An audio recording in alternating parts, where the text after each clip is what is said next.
बिस्मिल्लाहिर्रहमानिर्रहीम। अस्सलाम वालेकुम स्टूडेंट्स। प्रपोजिशन जो है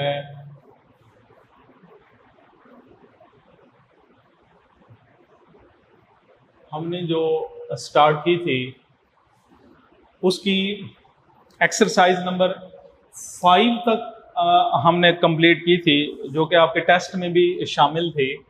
3-4 एक्सरसाइज तक टेस्ट में भी शामिल हो चुकी हैं।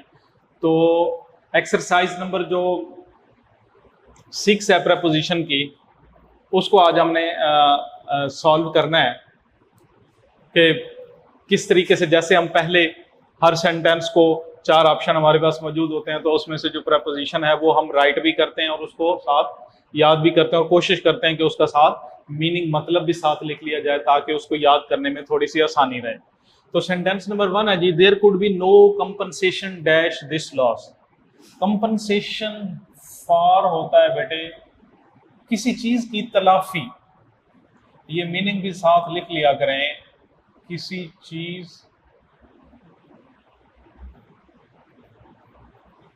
चीज की तलाफी।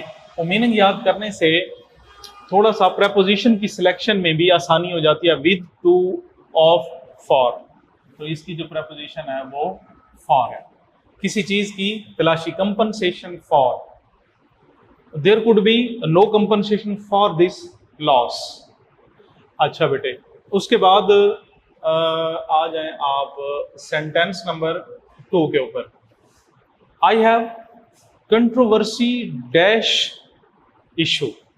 कंट्रोवर्सी ओवर, किसी चीज के ऊपर तजाद होना। कंट्रोवर्सी ओवर, किसी चीज पर तजाद होना, कंट्रोवर्सी ओवर। ऑप्शन में देख लें जी, ओवर का ऑप्शन है फॉर, टू, ओवर, अगेंस्ट, तो ये ऑप्शन है जी ओवर। कंट्रोवर्सी ओवर, किसी चीज के ऊपर तजाद होना। उसके बाद आ जाएं सेंटेंस नंबर 3 के ऊपर। She has great contempt dash smoking. Contempt for किसी चीज से, किसी चीज के साथ नफरत होना, किसी चीज से नफरत होना या किसी चीज के साथ नफरत होना। Contempt for, she has great contempt for smoking, कि उसे स्मोकिंग से सख्त नफरत है, स्मोकिंग से नफरत है, चिढ़ है। तो ऑप्शन में हमारे पास इसका पहला ही ऑप्शन है जी, ये फॉर। ऑफ, ऑन, टू ये नहीं आता जी। जो ऑप्शन आएगा हमारे पास कंटेम्प्ट फॉर, किसी चीज से सख्त नफरत होना। उसके बाद ये सेंटेंस नंबर 3 हो गया। सेंटेंस नंबर 4 के ऊपर आ जाएं। This is letter of condolence dash the death of his father. Condolence on,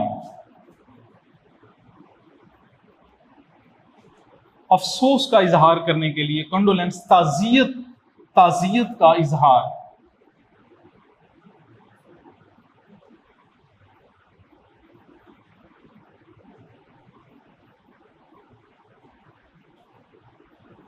ताजियत का इजहार, तो ऑप्शन हमारे पास इन, ऑन, ये दूसरा ऑप्शन ऑन वाला, इसको आप टिक कर लें। ऑप्शन नंबर यानी B option, on, condolence on. उसके बाद सेंटेंस नंबर 5 को देख लें। सेंटेंस नंबर 5 के अंदर ही वॉज चार्ज्ड डैश थेफ्ट, तो चार्ज्ड विद,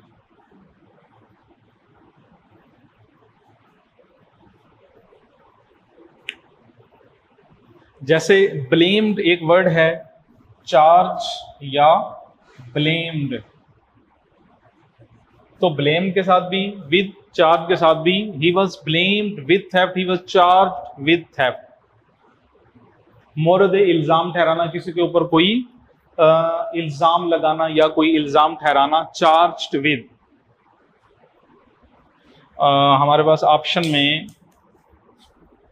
ऑप्शन जो है हमारे पास ये इसका है जी, D option, charge with.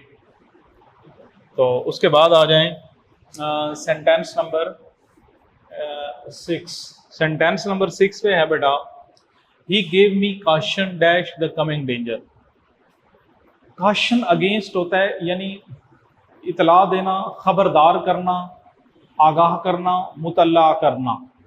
Caution against,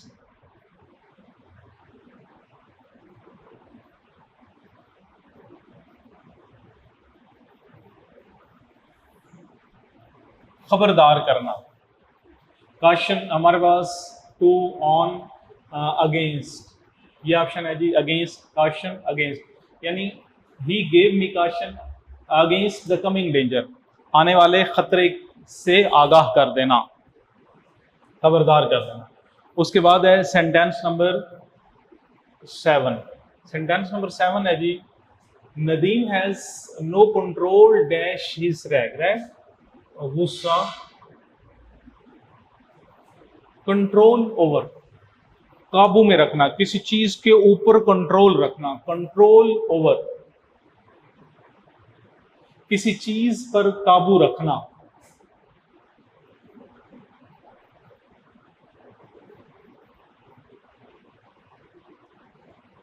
number ये हो गया जी सेंटेंस नंबर 7। उसके बाद आ जाए सेंटेंस नंबर 8। सेंटेंस नंबर 8 में है, Rabia was having conversation dash Jahangir. किसी के साथ गुफ्तगू रखना, राबता रखना, कन्वर्सेशन विद,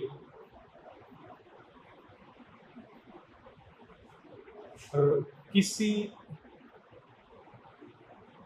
शख्स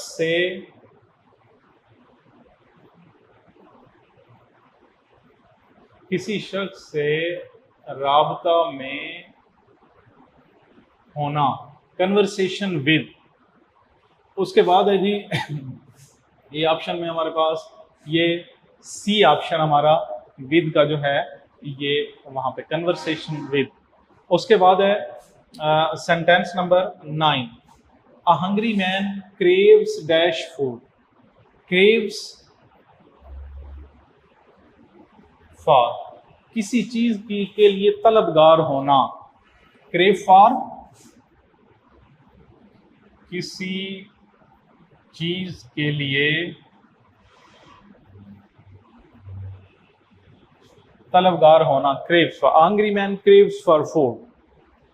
अच्छा बेटे, उसके बाद आ जाएं सेंटेंस नंबर 10, जो हमारा लास्ट सेंटेंस है, he had no connection dash his friends.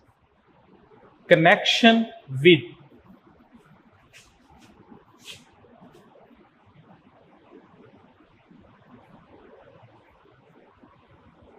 राबते में होना, राबते में होना, connection with. He had no connection with his friends, कि उसका अपने दोस्तों से किसी किस्म का कोई राबता नहीं है, लिंक, कनेक्शन नहीं है। तो इस तरीके से हमारी जो बेटे एक्सरसाइज नंबर 6 है, उसके ये 10 जो सेंटेंस हैं प्रेपोजिशन के, ये हमारे मुकम्मल हो गए। अब इसमें आपने जो चीज़ पेपर में भी आपको पहले बताया था कि अब जो है वो सिनोनिम्स के साथ प्रेपोजिशन भी साथ होती है, तो आपने थोड़ा सा इसमें इस चीज़ का ख्याल रखना है कि 15 अगर सिनोनिम्स होंगे आपके, तो 5 उसमें से प्रेपोजिशन होंगी, या ऐसे होगा किसी पेपर में 12 उधर से चैप्टर से हम 12 सिनोनिम्स ले लेंगे और 8 जो है वो ये प्रेपोजिशन ले लेंगे, ताकि प्रेपोजिशन की जो है वो ज़्यादा से ज़्यादा प्रैक्टिस हो सके। और देखें, मैंने आपको पहले भी बताया था, प्रेपोजिशन की डेफिनेशन याद कर लेने से प्रेपोजिशन का मसला हल नहीं होता। डेफिनेशन से सिर्फ हमें ये पता चलता है कि प्रेपोजिशन दरअसल किस चीज़ का नाम है और ये प्रेपोजिशन का यूज़ कैसे और कहाँ होता है, ये आइडिया मिलता है हमें। लेकिन प्रेपोजिशन का जो मैं आपको पहले भी बता चुका हूँ बेटा, प्रेपोजिशन का जो सही इस्तेमाल है वो कैसे आता है, प्रैक्टिस से, एक्सरसाइज को सॉल्व करने से, सेंटेंस को सॉल्व करने से, उसकी पहचान रखने से कि हमारे पास कौन कौन से 4 ऑप्शन होते हैं, कौन सा ऑप्शन लगाएंगे तो हमारा जो है वो जुमला हमारा ठीक हो जाएगा, सेंटेंस मुकम्मल हो जाएगा प्रेपोजिशन लगाने से। कि हम सही। तो ये प्रैक्टिस जो है ये आपको बेहतरी के बेटर की तरफ लेके जाती है, और इससे आपका ये चीज़ आपको याद होगी। अदरवाइज इसके लिए आप सिर्फ डेफिनेशन को याद कर लेना और उसके ऊपर सेटिस्फाइड रहना ये काफ़ी नहीं है। जब तक इसकी कम से कम 100+ एक्सरसाइजेज नहीं अगर ना करें सेकेंड ईयर के अंदर, कम से कम ये मैं आपको मिनिमम बता रहा हूँ कि 100 एक्सरसाइजेज करने के बाद आप इस पोजीशन में पहुंचते हैं कि आपका जो है प्रेपोजिशन के जो 5 मार्क्स हैं ऑब्जेक्टिव के अंदर वो आपके पूरे हो जाएंगे। इससे कम आपकी प्रैक्टिस नहीं होनी चाहिए। Thank you very much.